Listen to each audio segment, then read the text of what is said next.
அனைவருக்கும் வணக்கம். இன்னைக்கான ஆன்மீக பதிவில் நம்ம பார்க்க போகிற ரொம்ப முக்கியமான ஒரு பயனுள்ள ஆன்மீக தகவல் என்ன அப்படின்னு பார்த்தீங்கன்னா, சிவன் மலையில் வைக்கப்பட்டிருக்கக்கூடிய ஆண்டவன் உத்தரவு பெட்டி பற்றி நாம் நிறைய விஷயங்களை கேள்விப்பட்டிருக்கோம். அதை பற்றி நாம் நிறைய தொகுப்புகள் நம்மளுடைய சேனலில் வீடியோவாக நிறைய பார்த்துருக்கோம் அப்படின்னு சொல்லலாம். ஏன்னா சிவன் மலை ஆண்டவன் கோயிலில் வைக்கப்பட்டிருக்கக்கூடிய அந்த ஆண்டவன் உத்தரவு பெட்டி அப்படிங்கிறது அந்த ஆலயத்தினுடைய ஒரு சிறப்பம்சம் அப்படின்னு சொல்லலாங்க.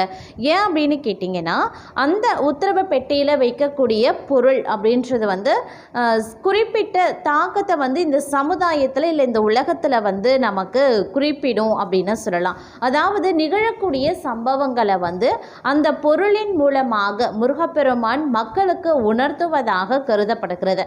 அதனால் ஒவ்வொரு நாளும் அதாவது ஒவ்வொரு பக்தர்களுடைய கனவுலையும் முருகப்பெருமானை நேரடியாக இந்த பொருள் குறிப்பிட்ட ஒரு பொருளை உணர்த்துவார். அந்த பொருள் பார்த்தீங்க அப்படின்னா அந்த உத்தரவு பெட்டியில் வைக்கப்பட்டு பூஜைகள் நடத்தப்படுங்க. இந்த பொருள் மாற்றப்படக்கூடிய நேரம் அப்படிங்கிறது பார்த்தீங்கன்னா அதுக்கு கால நேரம் அப்படின்றதுலாம் கிடையாது. அடுத்த பக்தர் கனவுல முருகப்பெருமான் குறிப்பால ஒரு பொருளை உணர்த்துற வரைக்கும் அந்த பொருள் அந்த உத்தரவு பெட்டியில் வைக்கப்பட்டு பூஜிக்கப்பட்டு வருதுங்க. அந்த உத்தரவு பெட்டியில் வைக்கக்கூடிய அந்த பொருள் பார்த்தீங்க அப்படின்னா இந்த சமுதாயத்தில் இந்த உலகத்தில் மிகப்பெரிய அளவில் தாக்கத்தை ஏற்படுத்தும். அது சார்ந்த விஷயங்களாக இருக்கும் அப்படின்னு சொல்லலாம். இந்த கடந்த சில காலங்களாக பார்த்தோன்னா அதில் எண்ணற்ற பொருட்கள் 100க்கும் மேற்பட்ட பொருட்கள் மாற்றியமைக்கப்பட்டிருக்கிறது அப்படின்னு சொல்லலாம். அதுலேயும் பார்த்தீங்கன்னா மஞ்சள், குங்குமம், துப்பாக்கி, சங்கிலி, மண், ஏற்கலப்பை, நோட்டு, புத்தகம், காசு, சங்கிலி இந்த மாதிரி பார்த்தீங்க அப்படின்னா எண்ணற்ற பொருட்கள் வைத்து பூஜிக்கப்பட்டிருக்கிறது. அந்த ஒவ்வொரு பொருளும் வைத்து பூஜிக்கப்படும் போதும் அந்த பொருள் சார்ந்த விஷயங்கள் பார்த்தீங்கன்னா இந்த உலகத்தில் இந்த சமுதாயத்தில் தாக்கத்தை ஏற்படுத்தியிருக்கிறது அப்படின்னு சொல்லலாம். அதனாலேயே மக்கள் மத்தியில் பார்த்தோம் அப்படின்னா அந்த உத்தரவு பெட்டியில் வைக்கிருக்கக்கூடிய அந்த பொருளின் மீது அதிக கவனத்தையும் ஆர்வத்தையும் செலுத்துகிறாங்க. ஏன்னா அது குறிப்பால் உணர்த்தக்கூடிய விஷயங்கள் ஒருபுறம் இருந்தாலும் மற்றொரு புறம் முருகப்பெருமானே கனவில் ஒரு பக்தர் கனவுல குறிப்பால் உணர்த்துகிறார் அப்படிங்கிறதுனால அந்த உத்தரவு பெட்டியில் வைக்கக்கூடிய பொருளுக்கு அப்படிங்கிறது மதிப்பும் அதிகம். அதில் வைக்கப்படக்கூடிய பொருளின் மீது அடுத்து என்ன நடக்க போகிறதோ அப்படின்ற எதிர்பார்ப்பும் ஆவலும் மக்கள் மத்தியில் ஏற்பட்டு கொண்டிருக்கிறது அப்படின்னு சொல்லலாம். தற்போது பார்த்தீங்க அப்படின்னா சிவன் மலை ஆண்டவன் கோவிலில் வைக்கப்பட்டிருக்கக்கூடிய அந்த உத்தரவு பெட்டியில் பொருள் மாற்றப்பட்டிருக்கிறதுங்க. இந்த பொருள் அப்படிங்கிறது உலகத்துக்கே மிகப்பெரிய அளவில் எச்சரிக்கையை விடுக்கக்கூடிய வகையில் இருக்க பெறுகிறது அப்படின்னு சொல்லலாம். சிவன் மலையில் திடீரென்று மாற்றப்பட்ட அந்த பொருள் என்ன, அந்த பொருளினுடைய தாக்கம் அப்படிங்கிறது எப்படிப்பட்ட விபரீதங்களை ஏற்படுத்த போகிறது, இல்லை எப்படிப்பட்ட நன்மைகளை ஏற்படுத்த போகிறது அப்படிங்கிறத பற்றி தெரிஞ்சுக்க போகிறோம்.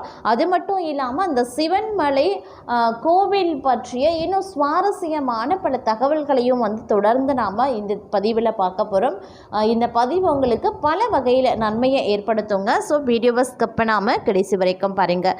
வீடியோக்குள்ளே போகிறதுக்கு முன்னாடி இது வரைக்கும் நீங்கள் நம்ம சேனலை சப்ஸ்கிரைப் பண்ணலை அப்படின்னா உடனே சப்ஸ்கிரைப் பண்ணிக்கோங்க. அப்படியே பக்கத்தில் இருக்கக்கூடிய நோட்டிஃபிகேஷனுக்கான பில் பட்டனையும் ப்ரெஸ் பண்ணிக்கோங்க. சரி நேர்களே, வாங்க வீடியோக்குள்ளே போகலாம். காங்கேயம் அருகே, அதாவது திருப்பூரில் இருக்கக்கூடிய காங்கேயம் அருகே பார்த்தீங்கன்னா சிவன் மலையில் இருக்கக்கூடிய சுப்பிரமணிய சுவாமி கோயிலில் ஆண்டவன் உத்தரவு கண்ணாடி பேழையில் பார்த்தீங்க அப்படின்னா அக்டோபர் 4ஆம் தேதி கடல் நீர் வைத்து சிறப்பு வழிபாடு நடத்தப்பட்டிருக்கிறது. இந்த பொருளினுடைய மாற்றம் அப்படிங்கிறது மிகப்பெரிய அளவில் தாக்கத்தை ஏற்படுத்தும். ஏன்னா ஏற்கனவே பார்த்தீங்க அப்படின்னா 2004ஆவது வருடத்தில் தண்ணீர் வைத்து பூஜிக்கப்பட்டிருந்த நிலையில் பார்க்கும் பொழுது சுனாமி பேரழிவு இந்த உலகத்தையே தாக்கச்சு அப்படின்றது நம்ம எல்லாருக்குமே தெரிஞ்ச ஒரு விஷயம்.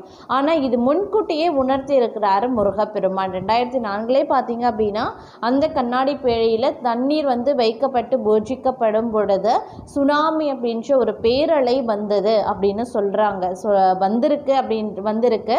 ஆனால் தற்போதும் பார்த்தீங்கன்னா மீண்டும் பார்க்கும் பொழுது தண்ணீர் பேழை வைத்து பூஜிக்கப்பட்டு வருகிறது அப்படிங்கிறது சிறப்பு வழிபாடு. கடல் நீர், அதிலையும் கடல் நீர் வைத்து பூஜிக்கப்படுகிறது அப்படின்னும் போது மக்கள் மத்தியில் ஒரு விதமான எச்சரிக்கை உணர்வு ஏற்பட்டிருக்கிறது அப்படின்னு சொல்லலாம். தற்போது பார்த்தீங்க அப்படின்னா நம்ம ஏற்கனவே ஒரு பதிவை பார்த்துருந்தோம். அதாவது பாபா வங்க அவர்களுடைய கணிப்பை பற்றி நம்ம நிறைய விஷயம் பார்த்துருந்தோம். ஏன்னா அவங்களுடைய கணிப்புகள்லையும் பார்த்தீங்க அப்படின்னா சுனாமி போன்ற பேரழிவுகள், நிலநடுக்கம், சுனாமி போன்ற பேரழிவுகள் இந்த 2025 வருடத்தில் நிகழ்வதற்கான வாய்ப்புகள் இருக்கிறதாகவும் சொல்லியிருந்தாங்க. பிறக்க இருக்கக்கூடிய 2026 வருடத்திலையும் நிகழும் அப்படின்ற மாதிரி அவங்களுடைய கணிப்புகள் வெளியாகியிருந்த மக்கள் மத்தியில் ஒரு விதமான அதிர்ச்சியை ஏற்படுத்தியிருந்ததுங்க. ஏன்னா பாபா வங்க அவங்களுடைய கணிப்புகள்லையும் பார்த்தீங்க அப்படின்னா மிகப்பெரிய அளவில் எதிர்பார்ப்பும் ஆவலும் இருக்குது.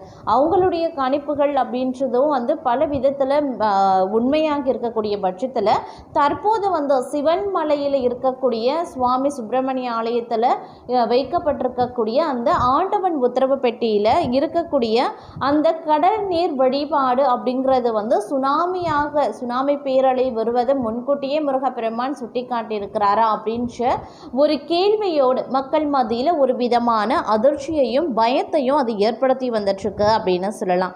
அதாவது காங்கேயம் அருகே சிவன்மலையில் இருக்கக்கூடிய சுப்பிரமணிய சுவாமி கோயிலில் ஆண்டவன் உத்தரவு அப்படின்ற ஒரு பெயரில் வினோத வழிபாடு நடைபெறுதுங்க. திருப்பூர் மாவட்டம் காங்கேயம் அருகே சிவன்மலையில் புகழ்பெற்ற சுப்பிரமணிய சுவாமி மலைக்கோயில் இருக்கு. எந்த கோயில்லையுமே இல்லாத ஒரு சிறப்பம்சமாக இந்த கோயிலில் ஆண்டவன் உத்தரவு அப்படின்ற ஒரு பெயரில் ஏதாவது ஒரு பொருளை வச்சு சிறப்பு பூஜை செய்யக்கூடிய வழக்கமோ இன்றளவும் பின்பற்றப்படுதுங்க. இது குறித்த முருக பக்தர்கள் சிலர் என்ன சொல்றாங்க அப்படின்னா, இத்தகைய கண்ணாடி பெட்டிக்குள்ள என்ன வகை பொருளை வைக்க வேண்டும் அப்படின்ற தேர்வு முறை சற்று வித்தியாசமானது. ஏன்னா சிவன் மலையில முருகன் ஏதாவது ஒரு பக்தரின் கனவுல இந்த பொருளை வைத்து பூஜை செய்ய உத்தரவிடுவதாக சொல்லப்படுது. இதனால தான் இது ஆண்டவன் உத்தரவு அப்படின்னு அழைக்கப்படுது அப்படின்னு சொல்றாங்க. இந்த நிலையில கோவை மாவட்டம் மணியக்காரம்பாளையம் இடிகரையைச் சேர்ந்த பெண் பக்தர் பவானி என்பவரின் கனவுல வந்ததாக கடல் நீர் வைத்து பூஜை செய்யப்பட்டு மேற்கண்ட பொருள் கண்ணாடி பேழைக்குள்ள வைக்கப்பட்டிருக்கிறது. இவ்வாறு காட்சிக்கு வைக்கப்படக்கூடிய பொருள் தொடர்பாக ஏதேனும் ஒரு சம்பவம் நிகழும் அப்படிங்கிறது பக்தர்களினுடைய நம்பிக்கையா இருக்கு.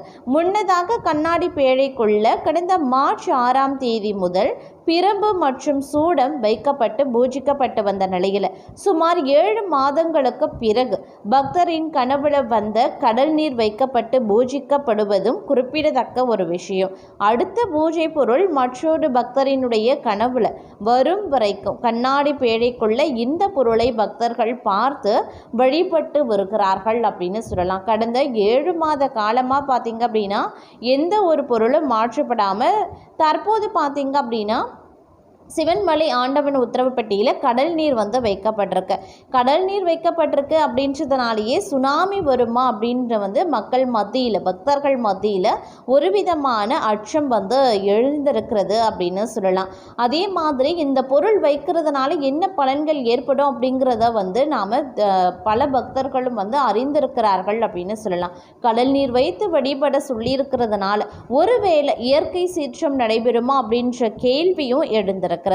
அதே நேரம் இந்த ஆண்டவன் உத்தரவு பெட்டியில் வைக்கப்படக்கூடிய பொருள் அப்படிங்கிறத பார்த்தீங்க அப்படின்னா ரொம்ப ரொம்ப மகத்துவம் பெற்றதாகவும் அந்த பொருள் சமுதாயத்தில் மிகப்பெரிய அளவில் தாக்கத்தை ஏற்படுத்துகிறது அப்படிங்கிறதுனாலேயே பார்த்தீங்க அப்படின்னா அந்த பொருளை தரிசிக்கிறதுக்காகவே பக்தர்கள் நிறைய பக்தர்கள் கோவிலுக்கு திருத்தலத்திற்கு செல்கிறார்கள் அப்படின்னு கூட சொல்லலாம். ஏன்னா அது ஒரு அற்புதமான ஒரு நிகழ்வாக இன்றளவும் பார்க்கப்பட்டு வருகிறதுங்க.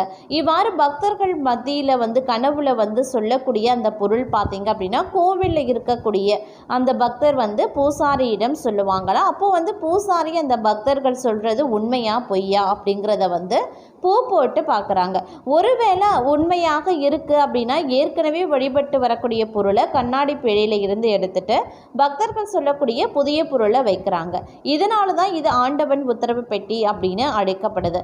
இந்த நிலையில் பார்த்தீங்கன்னா இந்த உத்தரவு பெட்டியில் திடீரென்று வந்து 7 மாதத்திற்கு பிறகு திடீரென்று இந்த கண்ணாடி பேழைக்குள்ள கடல் நீர் வந்து வைக்கப்பட்டிருக்கிறது அப்படிங்கிறது ஒரு மிகப்பெரிய அச்சத்தோடு ஒரு எதிர்பார்ப்பையும் மக்கள் மத்தியில் எழுந்திருக்கிறது அப்படின்னு சொல்லலாம். ஏன்னா கடல் நீரை வச்சு வழிபடுறதுனால சுனாமி ஏதேனும் வருமா, இல்லை கடலில் இயற்கை சீற்றங்கள் ஏதேனும் நடக்குமா, தற்போது வடகிழக்கு பருவமழை காலம் அப்படிங்கிறதுனால கடலில் ஏதேனும் ஆக்ரோஷ புயல் உருவாகுமா, இல்லை கடல் சார்ந்த தொழில் வளர்ச்சி அடையுமா அப்படின்ற கேள்வியும் வந்து எழுந்திருக்கிறது. அடுத்த பூஜை பொருள் மற்றொரு பக்தரின் கனவுல வர வரைக்கும் கண்ணாடி பேழைக்குள்ள இந்த பொருளை வந்து பக்தர்கள் பார்த்து வழிபடுவாங்க. இதை பற்றி நீங்கள் என்ன நினைக்கிறீங்க அப்படிங்கிற உங்களுடைய கருத்துக்களையும் மறக்காமல் கமெண்ட் பாக்ஸில் தெரியப்படுத்துங்க. இந்த பதிவை பிடிச்சிருந்தால் லைக் பண்ணுங்கள், ஷேர் பண்ணுங்கள், மறக்காமல் நம்ம சேனலை சப்ஸ்கிரைப் பண்ணிக்கோங்க.